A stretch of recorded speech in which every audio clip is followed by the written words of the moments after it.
Hello hello दोस्तों, ये 30 जुलाई 2022 current affairs का वीडियो है। आप देख सकते हैं, इसमें पहला क्वेश्चन है, हाल ही में किसने भारतीय नौसेना को देश का पहला स्वदेशी विमान वाहक पोत विक्रम सौंपा है। तो यह कोचीन शिपयार्ड लिमिटेड ने सौंपा है दोस्तों। आप देख सकते हैं, कोचीन शिपयार्ड लिमिटेड ने 28 जुलाई 2022 को भारतीय नौसेना को देश का पहला स्वदेशी विमान वाहक पोत विक्रम सौंपा है।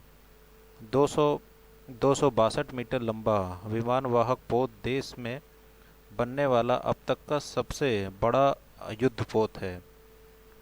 इसे कुल 20,000 करोड़ रुपए की लागत से बनाया गया है दोस्तों। इसे अगस्त 2022 तक भारतीय नौसेना की सेवाओं में शामिल किया जाएगा। अगला क्वेश्चन है दोस्तों, किस भारतीय प्रौद्योगिकी संस्थान ने भारतीय भाषा प्रौद्योगिकी को बढ़ावा देने केंद्र की शुरुआत की है।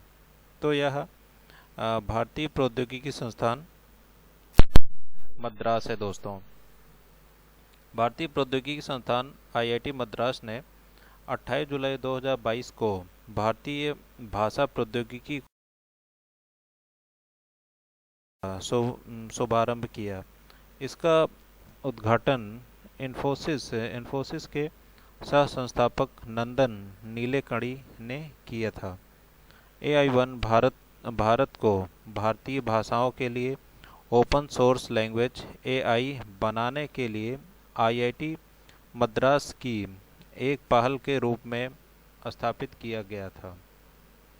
अगला क्वेश्चन है दोस्तों, भारतीय सांस्कृतिक संबंध परिषद का डिस्टिंग्विश्ड इंडोलॉजिस्ट फॉर 2021 पुरस्कार किसे दिया गया है।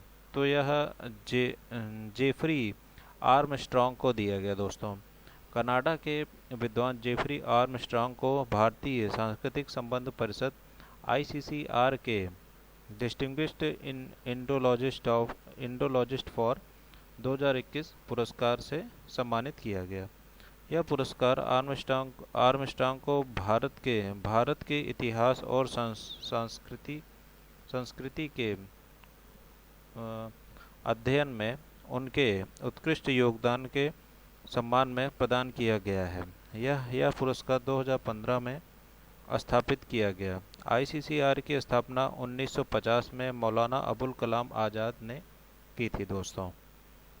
अगला क्वेश्चन है दोस्तों, हाल ही में राजस्थान सरकार ने महिला संचालित सहकारी बैंक स्थापित करने हेतु किस राज्य के स्त्री निधि क्रेडिट सहकारी संघ के साथ एक समझौता ज्ञापन पर हस्ताक्षर किए हैं।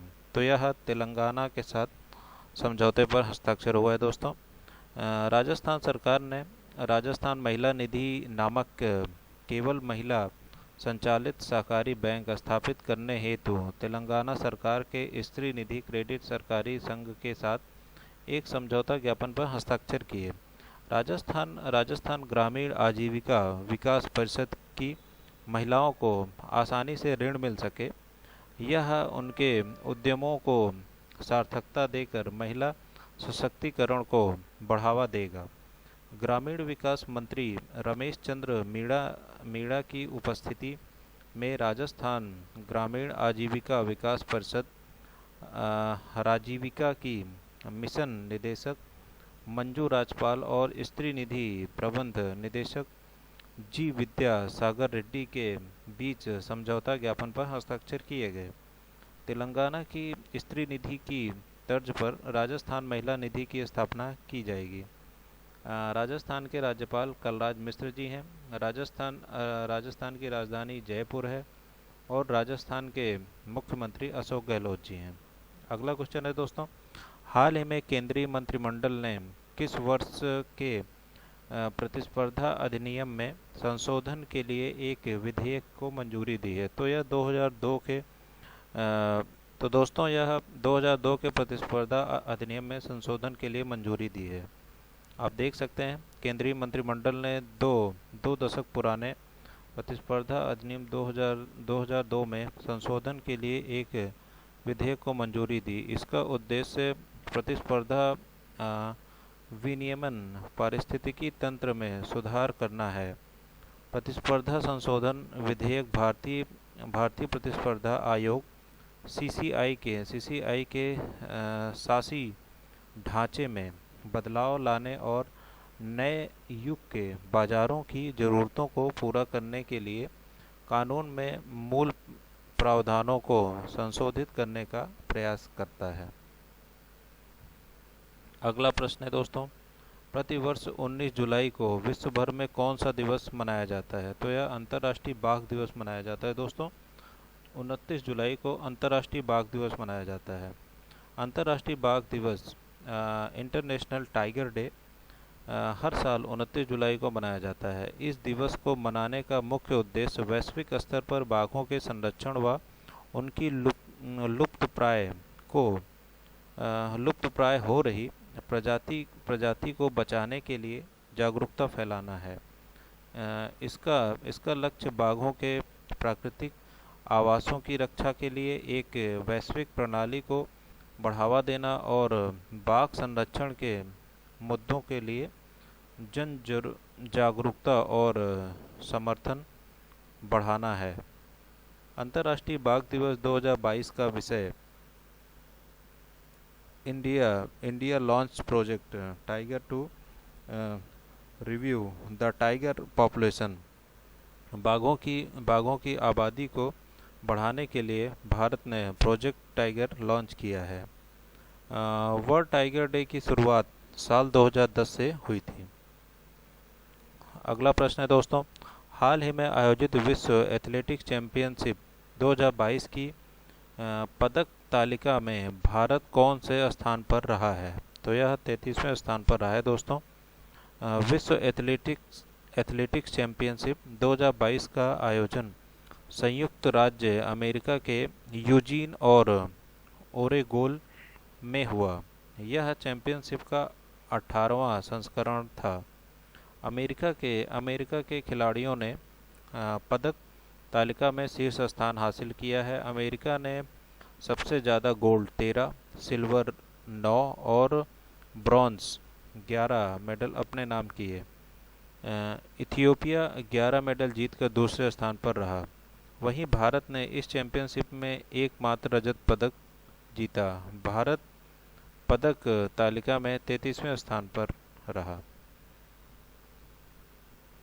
अगला प्रश्न है दोस्तों, हाल ही में अंडमान निकोबार कमान ने किसके साथ उड़ान योजना के अंतर्गत संपर्क बढ़ाने के लिए समझौते पर हस्ताक्षर किए हैं? तो यह भारतीय हवाई अड्डा प्राधिकरण द्वारा ये समझौते पर हस्ताक्षर किए हैं। पोर्ट ब्लेयर में अंडमान निकोबार कमान और भारतीय हवाई अड्डा प्राधिकरण के बीच उड़ान योजना के अंतर्गत संपर्क बढ़ाने के लिए समझौते पर हस्ताक्षर किए गए। समझौता ज्ञापन के अनुसार विमान सेवा पोर्ट ब्लेयर को सीधे दिगलीपुर और कैंपबेल से जोड़ेगी। इससे दूर दराज के द्वीपों के बीच बुनियादी ढांचा विकास का रास्ता खुलेगा। उड़ान योजना के अंतर्गत इन द्वीपों के बीच कम लागत की 20 उड़ानों का संचालन किया जाना है। वर्तमान समय में दिगलीपुर और कैंपबेल तक सीमित क्षमता की हेलीकॉप्टर सेवा उपलब्ध है। अगला प्रश्न है दोस्तों, हाल ही में कोका कोला ने लिम्का स्पोर्ट्स प्रमोशन के लिए किसके साथ अनुबंध किया है? तो यह नीरज चोपड़ा जी के साथ अनुबंध किया है दोस्तों।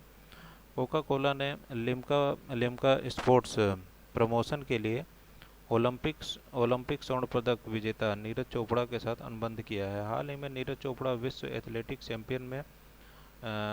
चैंपियनशिप में 88.13 मीटर के अपने सर्वश्रेष्ठ थ्रो के साथ रजत पदक जीतने वाले पहले भारतीय बने। नीरज चोपड़ा को विश्व एथलेटिक्स चैंपियनशिप में लगी चोट के कारण इंग्लैंड के बर्मिंघम कॉमनवेल्थ गेम 2022 से बाहर हो गए हैं। अगला प्रश्न है दोस्तों, हाल ही में किस फार्मूला 1 रेसर ने फार्मूला 1 से संन्यास की घोषणा की है? तो यह सेबेस्टियन वेटल ने घोषणा की है दोस्तों संन्यास की। 4 बार के विश्व चैंपियन सेबेस्टियन वेटल ने 2022 सीजन के अंत में फार्मूला वन से संन्यास की घोषणा की है। सेबेस्टियन वेटल वर्तमान में 53 जीत के साथ सर्वकालिक ग्रां प्री विजेताओं की सूची में तीसरे स्थान पर हैं। इन्होंने 2010 और 2013 के बीच रेड बुल के साथ अपनी अपनी सभी 4 चैंपियनशिप जीती। केवल लुइस हैमिल्टन और माइकल शूमाकर के साथ उनके अधिक खिताब हैं। सेबेस्टियन वेटल ने 2007 में शुरुआत की थी। अगला प्रश्न है दोस्तों, हाल ही में रिन्यू पावर ने किस देश के साथ एक हरित हाइड्रोजन निर्माण सुविधा स्थापित करने के लिए एक समझौता ज्ञापन पर हस्ताक्षर किए हैं? तो यह मिस्र के साथ किया है दोस्तों। रिन्यू पावर ने मिस्र में सुएज नहर आर्थिक क्षेत्र में हरित हाइड्रोजन निर्माण सुविधा स्थापित करने के लिए मिस्र सरकार के साथ एक समझौता ज्ञापन पर हस्ताक्षर किए हैं। समझौता ज्ञापन के अनुसार रिन्यू पावर सालाना 20,000 टन हरित हाइड्रोजन का उत्पादन करने की क्षमता वाला एक संयंत्र स्थापित करेगी। इस सुविधा में कुल $8 अरब तक का निवेश होगा। रिन्यू पावर गुड़गांव हरियाणा में स्थित एक नवीकरणीय ऊर्जा कंपनी है। अगला प्रश्न है दोस्तों, हाल ही में किसने अपना Nifty IT index fund launch किया है? तो यह आईसीआईसीआई प्रूडेंशियल म्यूचुअल फंड ने लॉन्च किया है। आईसीआईसीआई प्रूडेंशियल म्यूचुअल फंड ने ICICI prudential Nifty IT index fund launch किया है, जो निफ्टी आईटी इंडेक्स की नकल करने वाली एक ओवल एंडेंट इंडेक्स स्कीम है। नया फंड ऑफर एनएफओ 28 जुलाई को सब्सक्रिप्शन के लिए खुला और 8 अगस्त 2022 को बंद होगा। निफ्टी आईटी इंडेक्स भारतीय सूचना प्रौद्योगिकी कंपनियों के प्रदर्शन को दर्शाता है। इंडेक्स में 10 कंपनियां शामिल हैं। दोस्तों आज के यही क्वेश्चन थे। अब यहाँ पे क्वेश्चन समाप्त होते हैं। थैंक यू, आपका बहुत बहुत धन्यवाद। Thank you.